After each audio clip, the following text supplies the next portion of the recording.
Hello,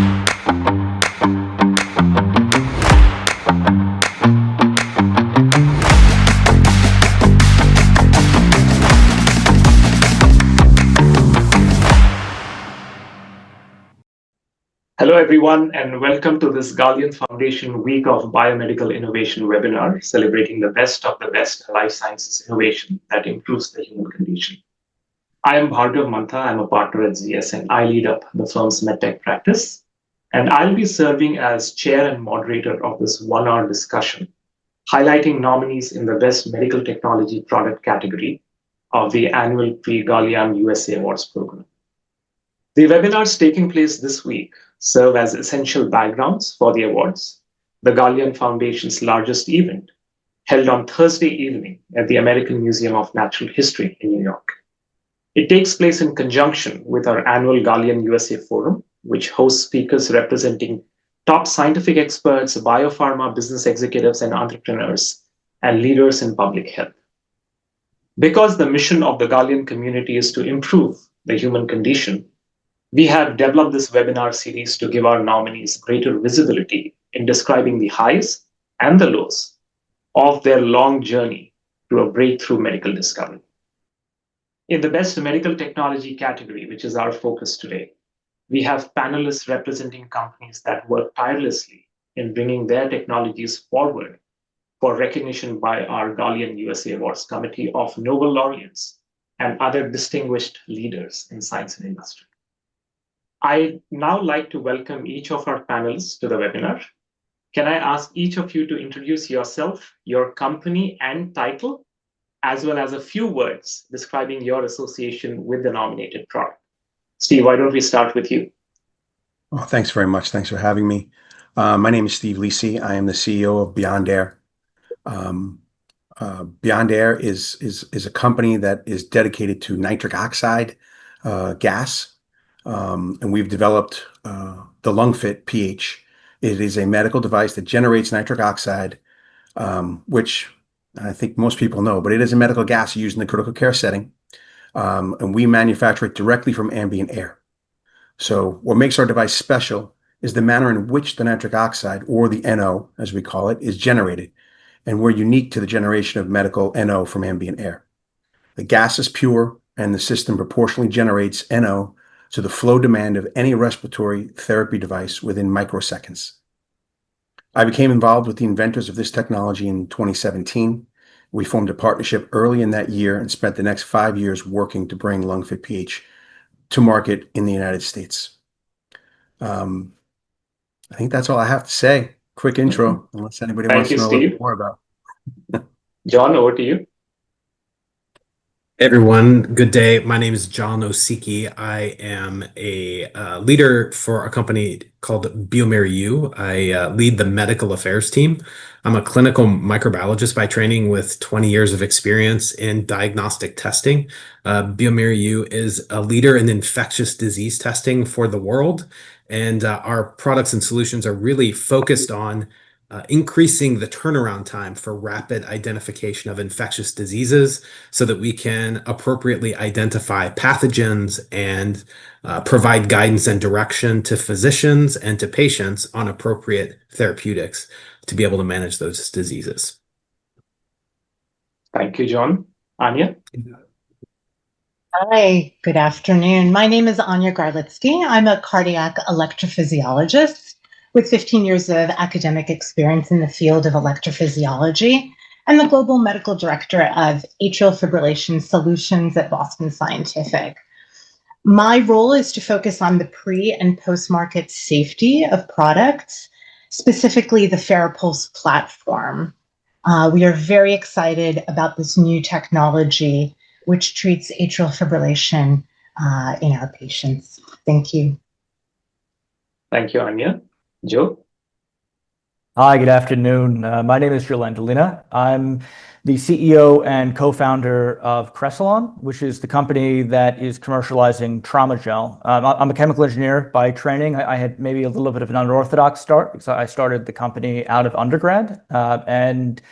The trauma gel product itself is a plant-based gel in a syringe that instantly controls even the most traumatic hemorrhage. And so this is a product that is used in critical care and trauma for major arterial and venous bleeding, where instead of needing to pack a wound with gauze or with powders, taking several minutes, this reduces that treatment profile down to just a matter of seconds, allowing for patient transport in a faster time basis. Thank you.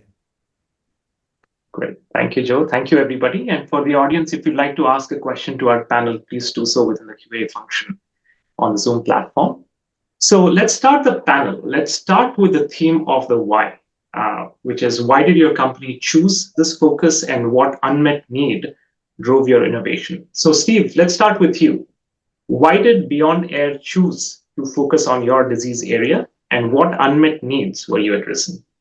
Okay, well, I'll start with a little background first on NO before we get into the specific answers there. So NO is a very special molecule.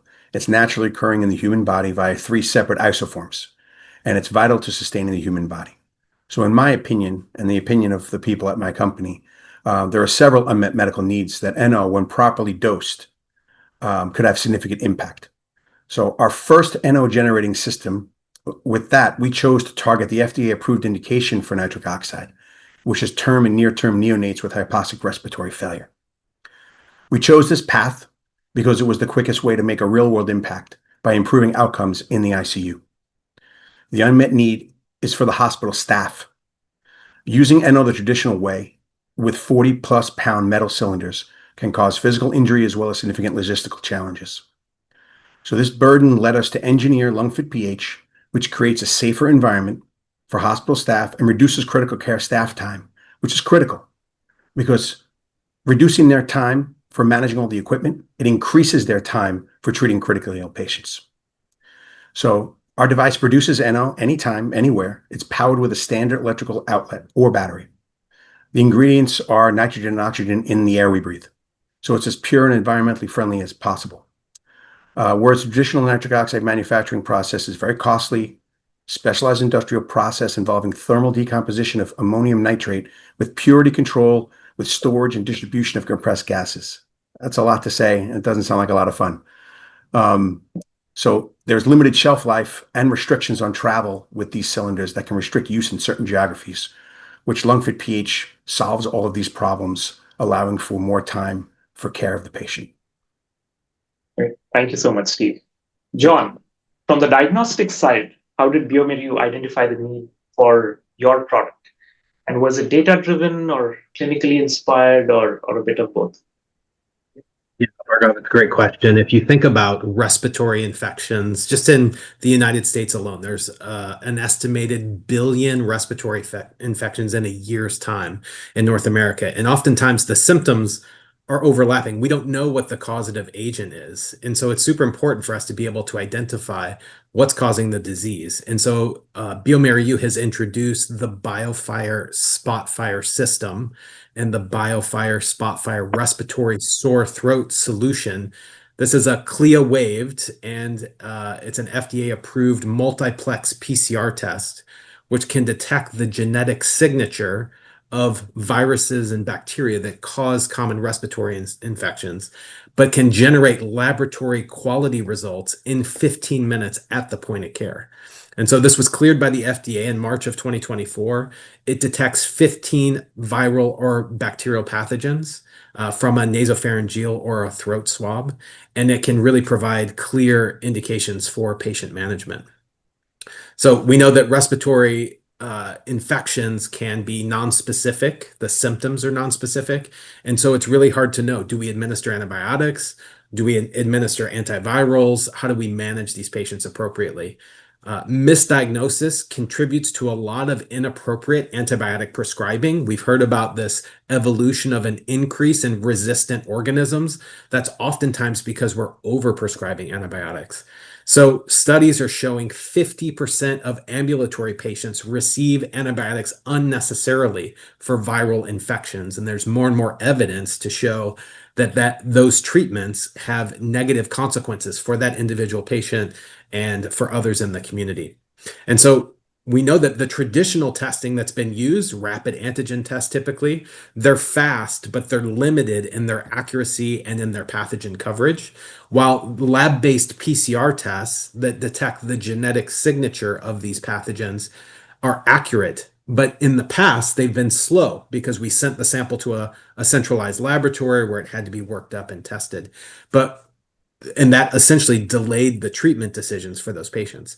So with the BioFire Spotfire system, what we've done is move that testing right next to the patient bedside. We can identify in a very rapid manner the causative agent and the appropriate treatment for those patients.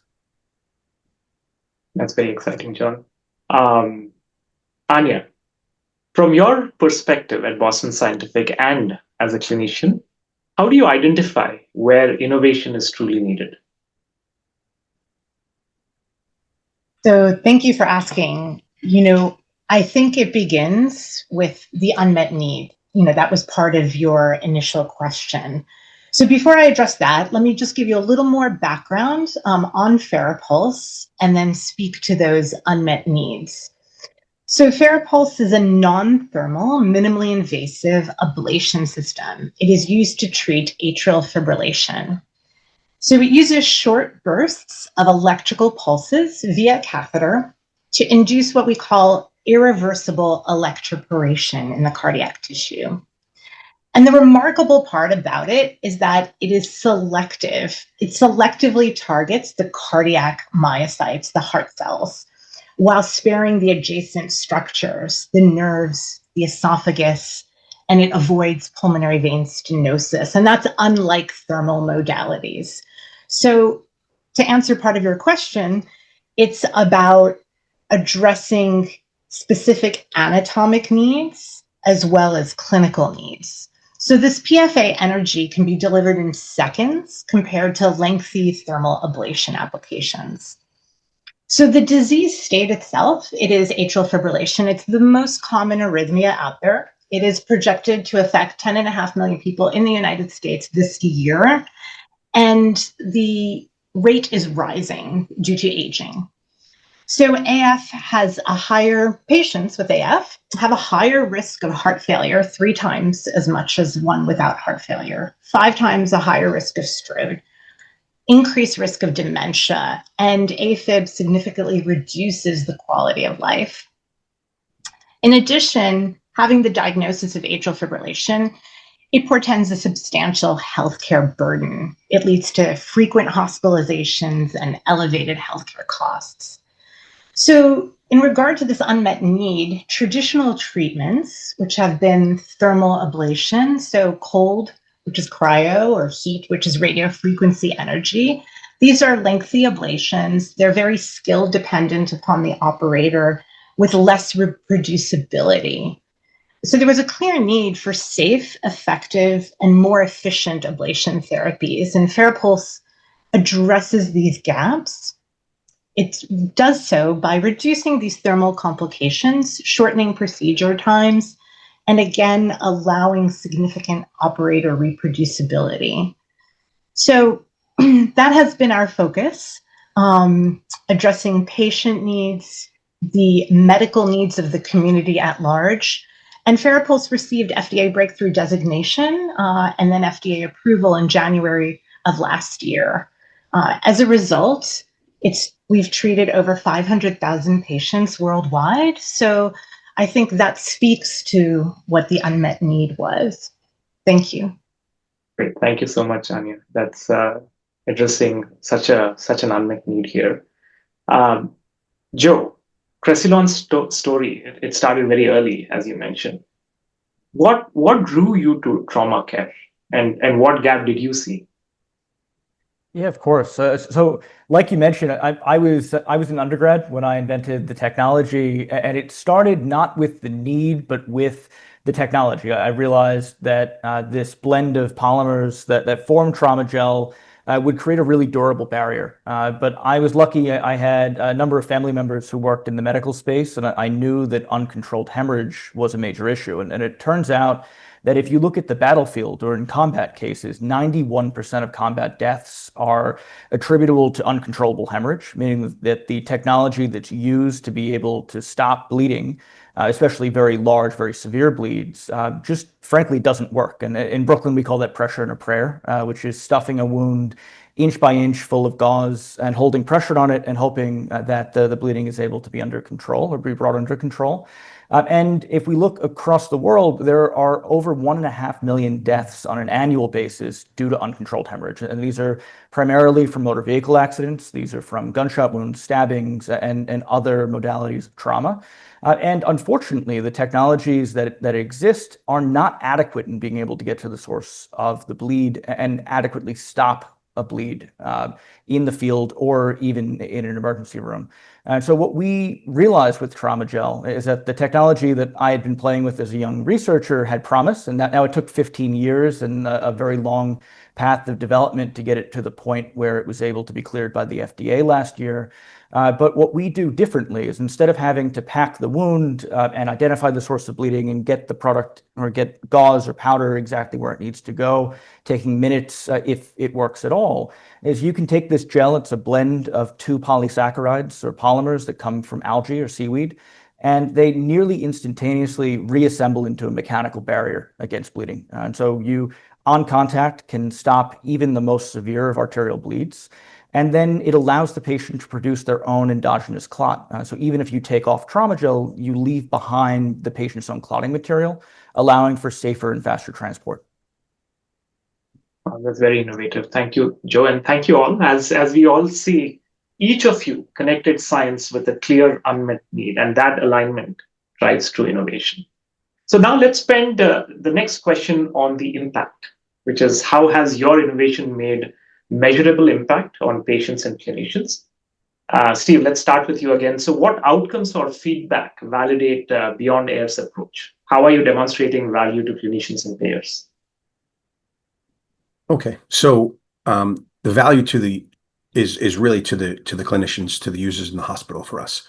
So nitric oxide was approved 26 years ago. So having new clinical outcome studies for newborn babies or blue babies, as they're called in this situation, it would be impossible. It is the standard of care, so you can't really run a trial anymore.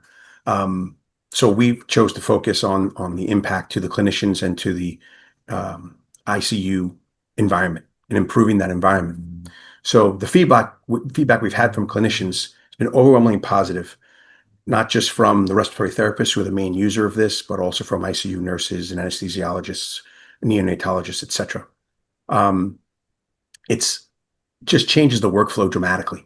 The pre-use checkouts for the machines, for our machine, is much faster than the others. Simplicity of it. There are a lot of intricate details that we won't get into here, but the bottom line is getting rid of 175 pounds of a cart that has to be put alongside of a ventilator. With our system, we're saving 100 pounds on a cart and 150 pounds off the cart, roughly. Since our machine doesn't need a cart, but it is there for convenience. So all that our machine really has to do is change a 4-ounce nitrogen dioxide filter every 12 hours, regardless of the ventilator or the ventilator settings. So I'm sure most of you know, when nitric oxide comes into contact with oxygen, it converts into nitrogen dioxide, which is not good for the patient or for anybody in the room for that matter. So we have this filter that gets changed every 12 hours, and it's a safety mechanism. So we're not only saving hospitals time and space, but the fact that we don't have a manufacturing facility for nitric oxide, we're able to offer hospitals, and you mentioned payers, we're able to offer them a more cost-effective and sustainable model, significantly lowering cost. Now, one of the things I didn't mention before is that nitric oxide, most of the use is off-label. So this is an on-label product for the term and near-term neonates that I mentioned earlier, but off-label, it's mostly in the cardiac surgery space, most of the use, a little bit in the ARDS space, but mostly in cardiac surgery. So again, there's no reimbursement there. Obviously, all the competitors, our product is used there as it is standard of care. None of us market it there, but of course, but it is used. So lowering the cost and the burden for the hospital is a big win for them, and that's what we've done so far in our early life, so to date. Great, no, that's very impactful indeed, Steve. So, John, diagnostics often work behind the scenes. So, how do you showcase biometrics' impact on patient outcomes or even system efficiency for that matter? Yeah, Bhargav, for sure. There's a lot of diagnostic testing that goes on behind the scenes. I think that it came to the forefront a bit during COVID. There's a bit more of an appreciation for the value that diagnostic solutions can bring to patient management. It's important to think about the patient population for these technologies. The Spotfire respiratory sore throat test was developed for patients in urgent care, folks in physician offices, and also in outpatient clinics. And it really provides, as I mentioned, a rapid result to be able to provide clear direction on patient management. The benefit for this particular test is that it's applicable to all age groups, whether it's pediatric patients or elderly patients. And if you think about individuals who suffer the most from respiratory infections, it's important to be able to test, individuals in those different patient groups. As far as impact, this technology was introduced. It was approved by the FDA in 2024. And since it's launched, we've had thousands of instruments placed and over 1 million tests have been run globally. And it really is reshaping outpatient respiratory care. Again, empowering clinicians to make evidence-based treatment decisions in a single visit, reducing those inappropriate antibiotics, and then also supporting better patient outcomes. We just had a nice study that wrapped up and was published in October of this year in 2025 that demonstrated this at George Washington University. They did an 11-month study of adults, and basically these are adults with respiratory infections that came into an emergency department, and they found that there was a reduction in antibiotic treatment for patients that had viral infections. So understanding that antibiotics won't provide a benefit, so clinicians took that clear direction from the test to reduce antibiotic prescription. It also led to shorter length of stay in the ED, because they knew within 15 minutes, right, what the causative agent was. And then also it increased provider confidence. There were surveys that showed, confidence levels within the physicians, and then also patient satisfaction. There was great feedback from patients. Of course, we want to know what's causing our respiratory infection. And so often we leave a care setting not knowing sometimes what's causing our infection. And so this tool brings a lot of value both to the clinicians, the providers, and the patients alike. Great. Thank you for sharing, John. I think it's an amazing story of how diagnostics is becoming more front and center and demonstrating tangible impact. So, Anya, as a practicing clinician, what does impact mean for you when you are deciding to adopt a new technology? So ultimately, the impact has to be focused on the patient. It's the clinical outcome. Everything else is a nice to have and a luxury, but the focus really is on the patient. And that strong value proposition and the focus being on the patient, that all comes from strong clinical evidence, and that Boston Scientific has supported and continues to in upcoming trials. So, for example, the ADVENT trial was the first randomized controlled trial of thermal energy, which is the traditional energy I mentioned, either cryo or radio frequency, versus pulsed field ablation. So it evaluated the safety and efficacy in paroxysmal AF patients. It looked at a 12-month single procedure off drug success rate, and that's important to the patient, minimizing procedures, being off additional medications, and that success rate was greater than 73%, which is very strong for a first-line technology. So the ADVANTAGE trial, again, another pivotal study that was sponsored by Boston Scientific, established FARAPulse in yet another group of cardiac patients that are drug refractory, symptomatic, persistent AF patients with an 81% freedom from symptomatic documented recurrence. So really important to the patients. And that's clear from quality of life. In surveys and questionnaires, patients say that they're less worried about their arrhythmia, they're less bothered by the symptoms, they're able to enjoy their recreation and hobbies. And we continue to support the development of data with registries, real world registries. So we have European registries, Manifest 17K, meaning over 17,000 patients were evaluated. And now there's a US registry, recent publication from Disrupt. So that helps us keep up to date and make sure that the focus remains on the patient. Thank you. Thank you for sharing, Anya. It's so important for innovation to be patient-centric. Our story highlights that. Joe, so Cressilon's hemostatic gel delivers instant results. Maybe if you can share a couple of real-world stories that illustrated the impact, that'll be great. That'll be very inspiring. Of course. And so so just to step back, Traumagel was cleared by the FDA last August. We launched into 12 sites, 6 emergency medical agencies and 6 trauma hospitals across the US before opening for nationwide availability in January of this year.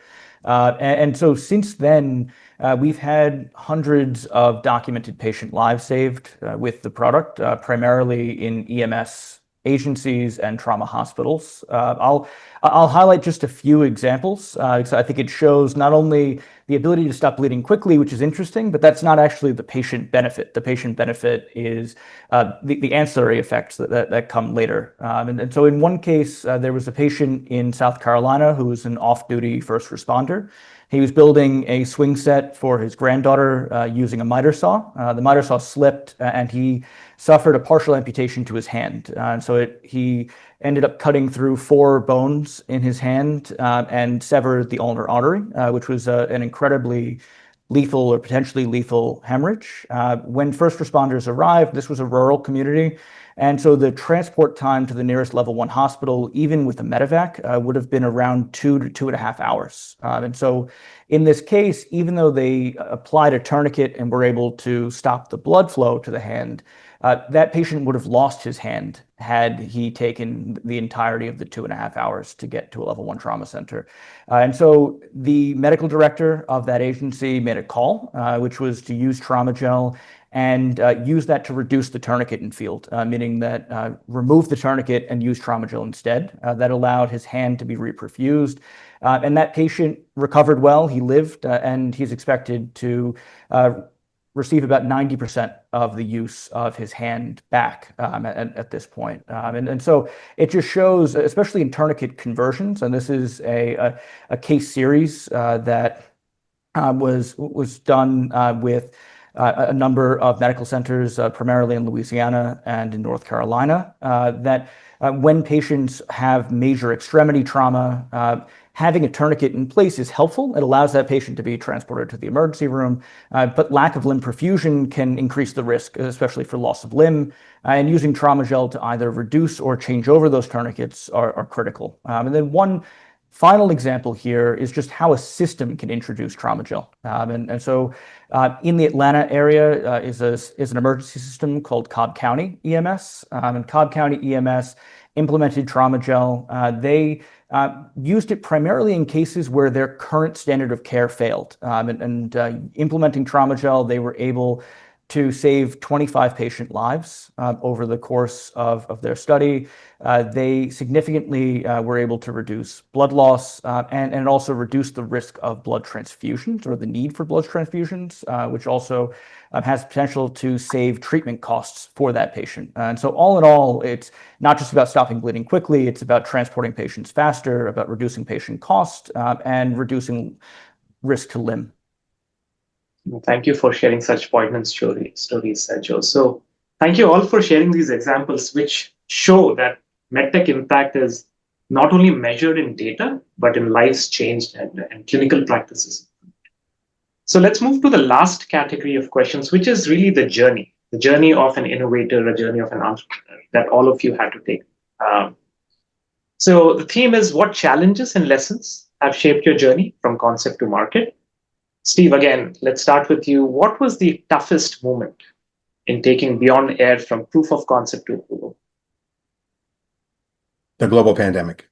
That was probably it, because it came out of nowhere. It completely destroyed the supply chains, which are never going back to pre-pandemic levels. So we're dealing with that. Our machine is heavily electronic, obviously.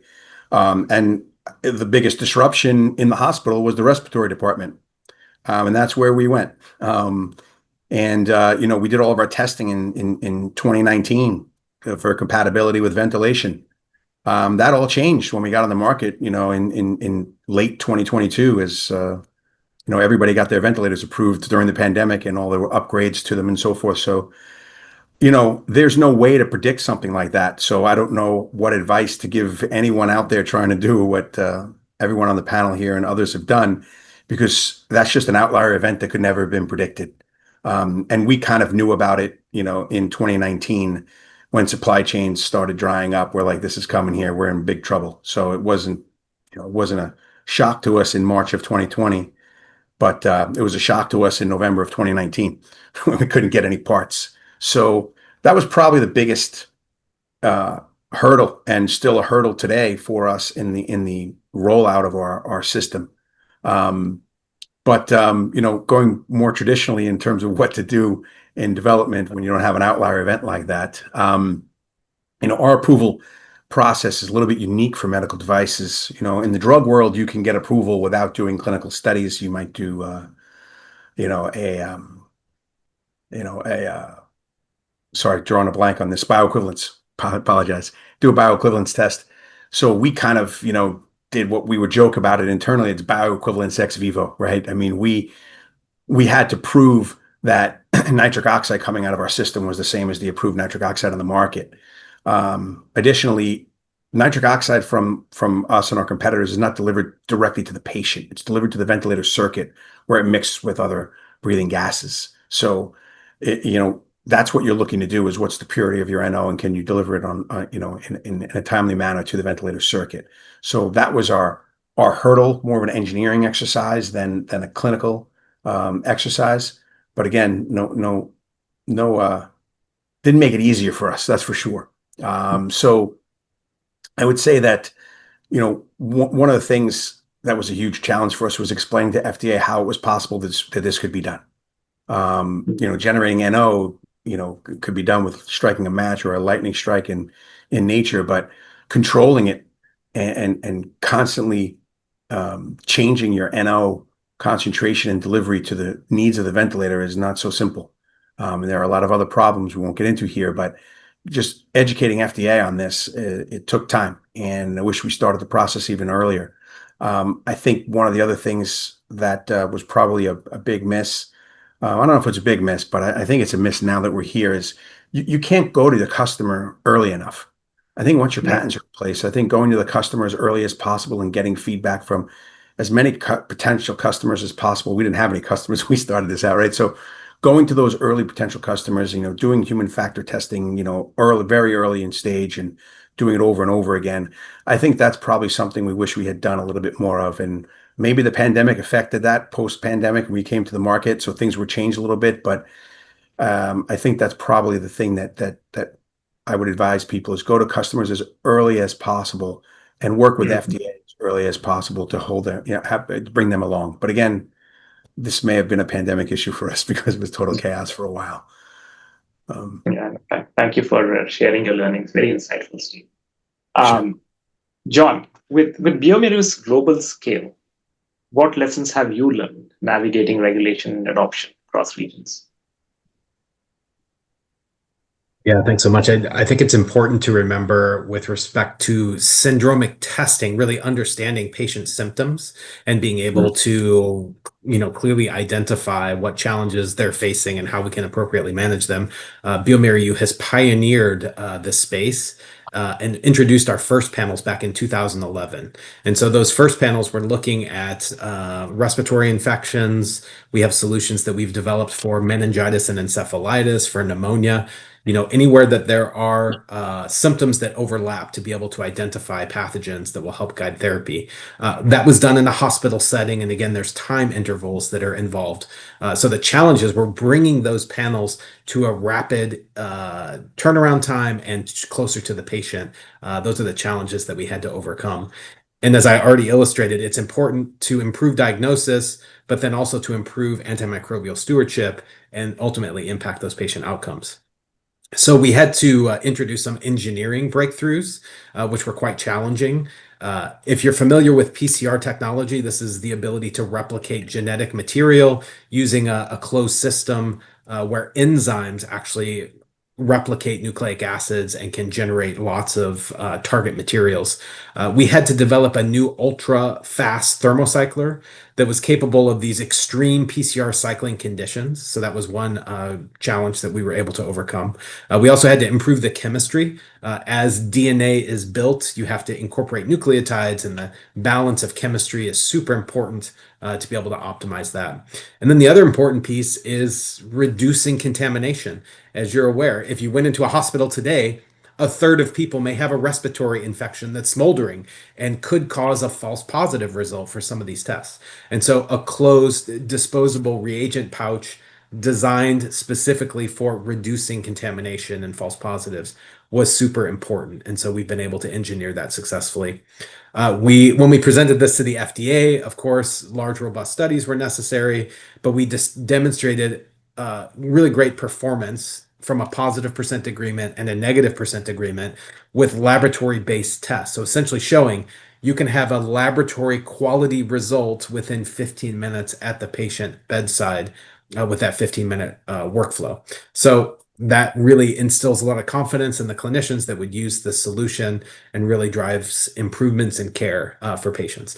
And as we look to the future, there's opportunities in many diverse settings. As you can imagine, having results immediately within 15 minutes of a visit for lots of different conditions can transform healthcare. And that's what we're thinking about as we go forward in the future.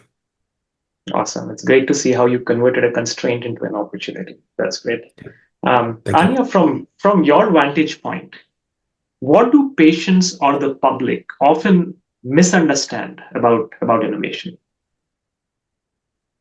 So it's an interesting question. I think even as a clinician, before I joined the company, I think I underestimated myself the technical challenges and really the immense effort that is technical, clinical, and then regulatory that goes into getting a product on the market. And my 3 years at Boston Scientific has really opened up my eyes, to this. I think initially with this product, the technical challenges were significant. So always a multidisciplinary team is involved in an effort like this, but I give significant credit to our engineering colleagues. This is a catheter that was not repurposed, but created specifically for this energy modality for pulsed field ablation. So the challenges included optimizing the electrode geometry, the actual footprint of the catheter, also engineering the waveform. There are multiple factors that go into the generator and the waveform that allows the energy to be delivered. And again, it needs to be delivered specifically to treat the cardiac tissues, but not to affect the safety of the surrounding structures. So the company went through multiple design iterations, trying to balance this durability and safety of the product. Also recognizing that each catheter is very specific, that this design cannot be applied to the modality as a whole, but is very specific to each catheter. Thereafter, the clinical validation was paramount. I mentioned the importance of designing these rigorous feasibility as well as pivotal studies. And all those factors, the cohesive system engineering, the iterative design, and the robust clinical evidence plays a role. And that's really all going on behind the scenes. As I mentioned, I freely admit I too underestimated that.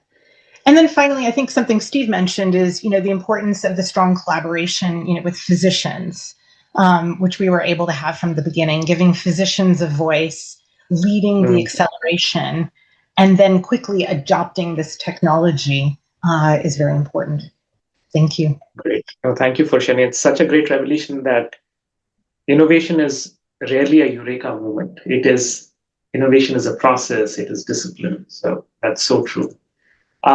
Joe, as a founder, what was the hardest hurdle for Cressilon, and what advice would you give to the next generation of medtech innovators? Yeah, of course. So I think Usually, as a startup company, most people expect us to say the funding process or the process of achieving FDA clearance or approval.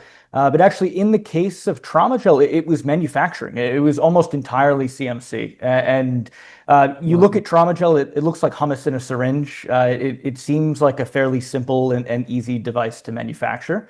But the thing that makes Traumagel work so well means that it doesn't lend itself well to terminal sterilization, which is how you sterilize in most medical devices. And so we ended up in the beginning realizing that we would have to make Traumagel like a vaccine, so meaning make it under aseptic conditions. And there was no one in the market, not even the largest pharma companies, that was willing to partner with us to do that. We had to custom build all of the equipment. And so we ended up having to build an entire manufacturing plant from the ground up. And Cressalon now it's something I'm very proud of as a New Yorker. We're the only biomanufacturer in the 5 boroughs of New York. But we, in the beginning, had to take a leap of faith and build manufacturing and take control of a large piece of our supply chain before we even had a product to sell. And so it required us to raise quite a bit more capital. It required us to invest and, frankly, invent equipment because if you're making something novel, not only does the product need to be novel, but you need novel assays and novel equipment and novel processes that go around that.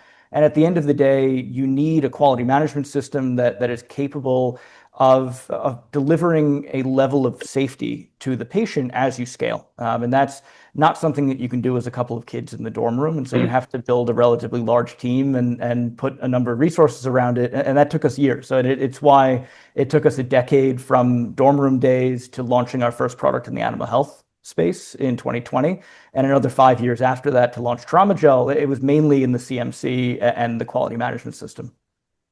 Great. Well, thank you for sharing, Joe. So a few themes emerged from all of you sharing. One is innovation, as I said, is really a eureka. It takes persistence, it takes adaptability, it takes collaboration, and success is rarely linear. So thank you all for sharing. Before we open it up to the audience, maybe I would like to ask one quick question to all of you. And maybe, Joe, we can start with you this time, is what's the single biggest factor that could accelerate medtech innovation in the next 5 years? Just one sentence. I think it's earlier stage funding opportunities. Great.